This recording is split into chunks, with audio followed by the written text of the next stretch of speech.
So here's Kenneth to start. Right on. Very cool. So we little quick summary here.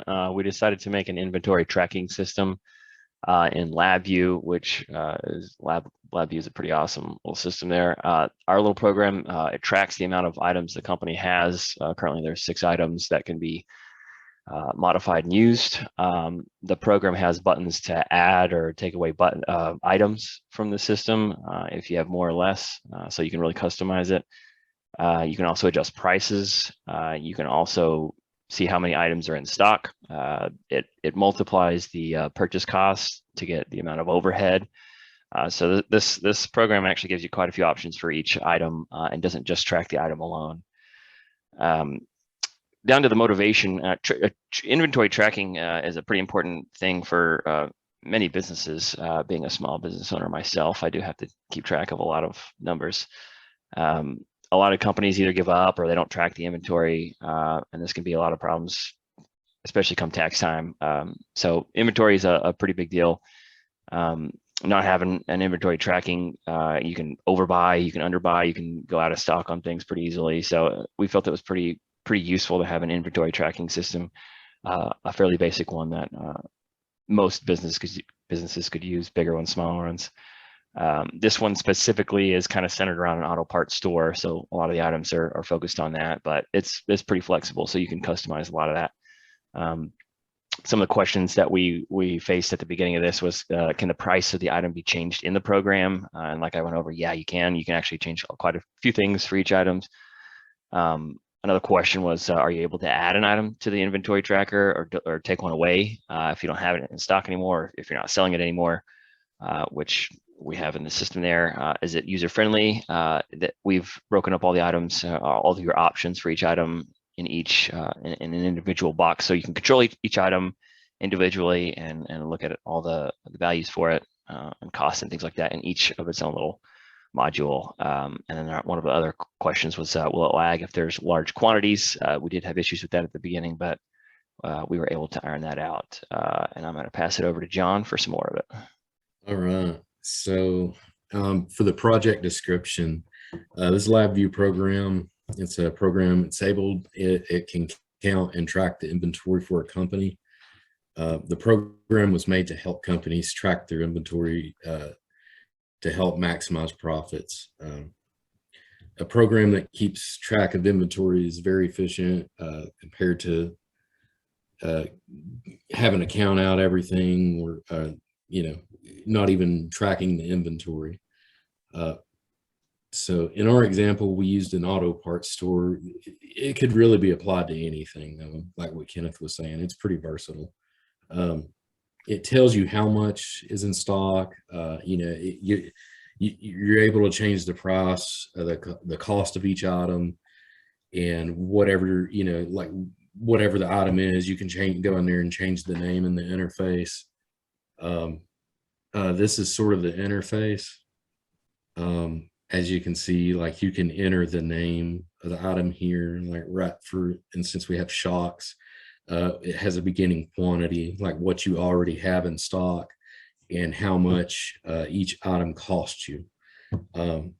So whenever you go to run the program, you can add one to stock. And as you can see here, it increases where you can sell one item and it'll take one out of stock, and it'll calculate how much total overhead you have for that item,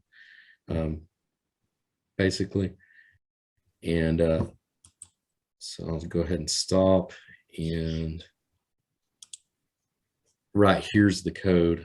What we ended up doing was we used the first iteration of the design. It actually just used simple logic with a simple state machine, and it worked okay, but it lagged quite a bit. So we felt it would be better to use an event-driven state machine. So in other words, this thing, it doesn't do anything. It's very efficient. It uses less processing power, and it doesn't do anything, and it prioritizes user interaction. So in other words, this thing's just sitting there doing nothing until a button is pushed. And what happens is when you go in here and say the add button's pushed, it goes into this event structure. It passes through the to the stock state. And if we go over here, find the stock state, as you can see right here, it just increments by 1. Or if the sell button's hit, it just decrements by 1. Otherwise, this thing's just going to sit here and just kind of idle along and do nothing. All right. So we're going to wrap up everything after John just explained the whole lab view by demonstrating the front panel and the control panel. So what we have is a flow chart of what to basically demonstrate a smaller version of how the whole program works. So once you start, it'll ask you to use or to add or use the add or subtract button. Then from there, it'll add one quantity or it'll subtract a quantity to the cost or to the quantity total in the overhead. And then from there, it'll ask, or if you want to, you don't have to, do you want to adjust the cost of the item just in case if the cost went up or the cost went down? Yes or no? Yes, adjust the new cost to the item. And then from there, it'll multiply the cost per item to the quantity that is in stock and it'll give you the overhead. If you don't want to adjust it, you can leave it there and it'll do the same thing. It'll multiply the quantity to the quantity and overhead to the cost and it'll give you the overhead and then from there to stop. Like John said, it's only focused on using the buttons that the user pushes, so there's minimal lagging. The initial design we had did lag a little bit and we didn't really have as many features as what we have on this final design as we had before with the overhead and stuff like that. But the main goal of the whole thing was to make it user friendly, basically to make sure that anyone is able to operate it and to make sure that if a company, like Kenneth stated, wants to add an item, because that does happen sometimes, or doesn't sell an item anymore because it just doesn't exist or anymore, it is easy to do that based off of the control panel that we have of how the design is set up. It's almost all identical. It's just have to change the item name or the number of items that are in the front panel. In conclusion, we were able to create a program, and the example we used was an auto parts store. But for specifically, it's made for almost any company, and for the amount of items that they have, the ability to change their name is pretty easy, and the program works very fluently with not many lags at all. The references that are stated in the poster are references that were used to, we compared WASP and we compared QuickBooks to our program. QuickBooks and WASP are similar programs that they are coming out with inventory trackers.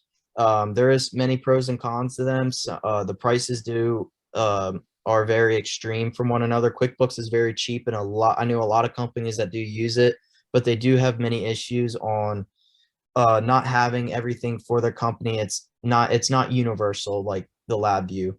And then for the acknowledgments, we're just acknowledging the UTC engineering department for showing us how to use this LabVIEW program and being able to demonstrate a project that being able to know the program that we can use for further down the road for future references in our jobs or anything if their program was ever brought to use.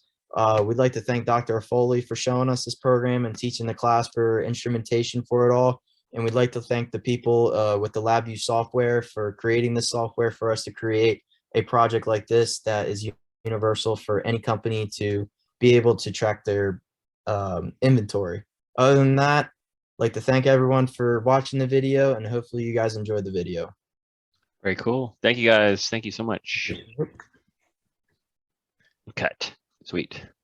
All right. And I hope that I don't know if that records locally. Okay. Let me. Yeah, because I just got a